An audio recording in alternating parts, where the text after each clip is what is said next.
En el caso de México, pues no hay aranceles adicionales, tampoco a Canadá, aunque en el caso de Canadá hacen algunas especificaciones. Y eso es bueno para el país. Aunque algunos no quieran reconocerlo, pues tiene que ver con la buena relación que hemos construido.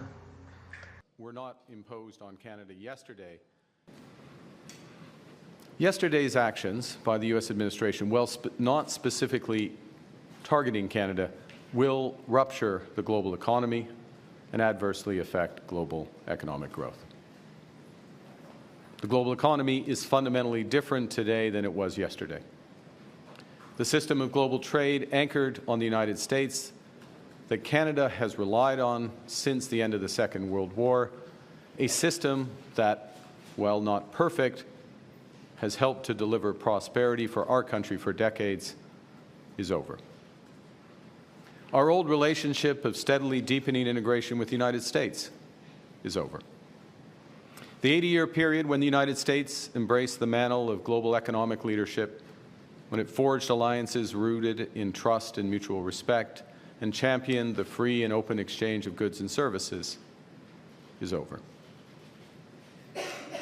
Well, this is a tragedy. It is also the new reality. We must respond with both purpose and force.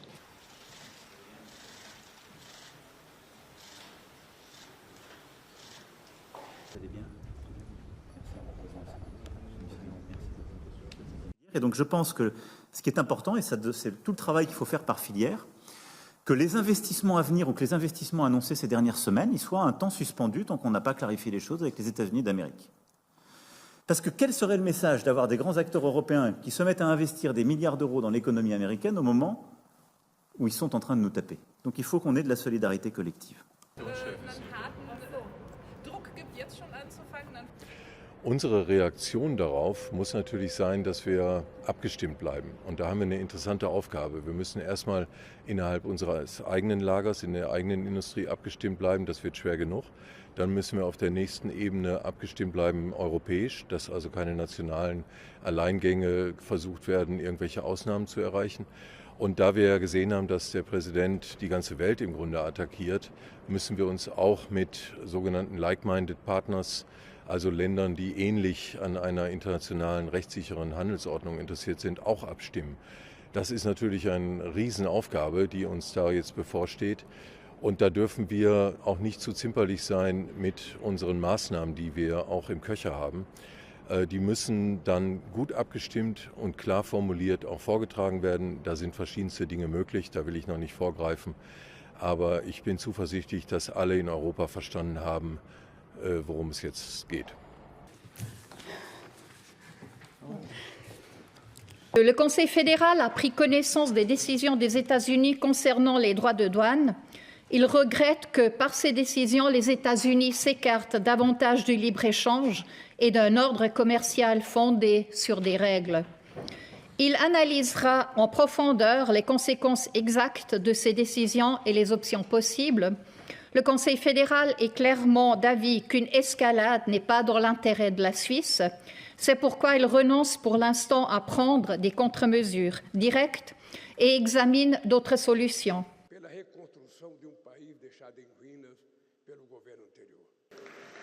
Defendemos o multilateralismo e o livre comércio e responderemos a qualquer tentativa de impor protecionismo que não cabe mais hoje no mundo. Diante da decisão dos Estados Unidos de impor uma sobretaxa aos produtos brasileiros, tomaremos todas as medidas cabíveis para defender as nossas empresas e os nossos trabalhadores brasileiros. Quiero decir como presidente de la República de Chile que lamento esta medida unilateral y que tenemos a todos nuestros equipos trabajando para analizar las consecuencias de esta medida, que como señalaba anteriormente afecta a 97 países y por tanto, y espero que quede claro también para la política interna, porque en estos temas debemos estar en Chile todos unidos y no buscando diferencias pequeñas, no es una medida que esté particularmente dirigida hacia Chile. De hecho, como ustedes han visto, los aranceles impuestos a nuestro país son del rango más bajo, del 10%. Claramente el que nos hayan impuesto los aranceles más bajos, sí, por supuesto que es un motivo de satisfacción, porque por supuesto uno no puede tomar decisiones por el gobierno de Estados Unidos, por supuesto, es una obviedad, así que efectivamente el presidente lo que manifestó fue eso, fue satisfacción por haber logrado a las tasas más baratas. Estas medidas de Trump pueden ser positivas. Well, I hope it doesn't come to retraining because hopefully this plant's going to reopen. It's a temporary shutdown. I've mentioned my concerns to the CEO of Stellantis and how we need to have this plant up and going, which it should be up and going. Thanks, everyone. Thanks. Thank you. That was a good one. And it appears that it came out of a relatively chaotic and last-minute process. But the thrust of the calculation, as we can tell, is a rather mechanistic linking of the bilateral trade deficits that the countries have to their exports to the US. So if you have a very large bilateral surplus with the US, say 60, 70, 80% of your exports to the US, then you got a high tariff rate. And the actual rates that were set were half of those calculated amounts, but it looks like a relatively simple calculation. What does that mean for the US economy? Using some conventional models, you'd probably get inflation about 2% higher, growth about 2% lower. And of course, the US economy is already facing some material headwinds. So this is a pretty significant shock.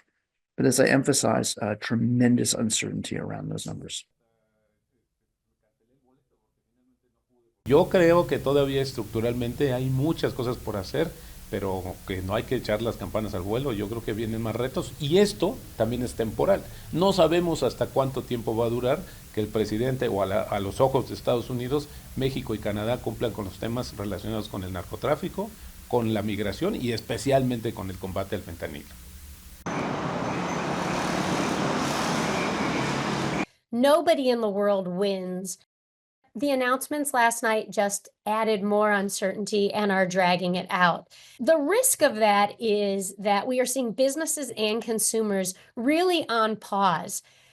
This economy was in good shape without this uncertainty. So we know we have a stable base, but as businesses and consumers pause, we could get a self-fulfilling slowdown. We even could eventually get a recession if businesses in particular feel they can't make investment decisions.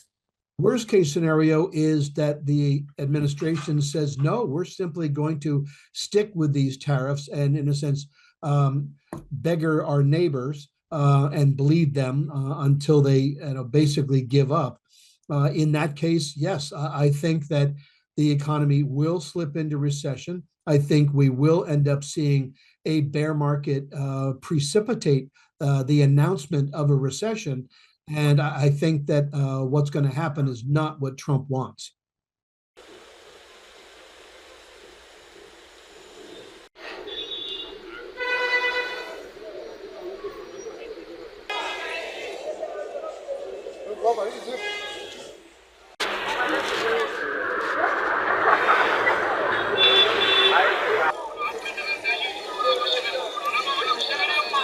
A 50% reciprocal tariff introduced by the US government is going to kill textile and apparel sector in Lesotho because it is one of the major employer in Lesotho because we are having plus or minus 40,000 workers working there. Direct jobs, we are talking about direct jobs, and we know that there are some indirect jobs, because if we can take a rough estimates that the textile workers are getting, each is getting 2,000 maloti per month, and then you multiply it by 40,000. So this says we are having plus or minus 80 million maloti in the circulation of the economy.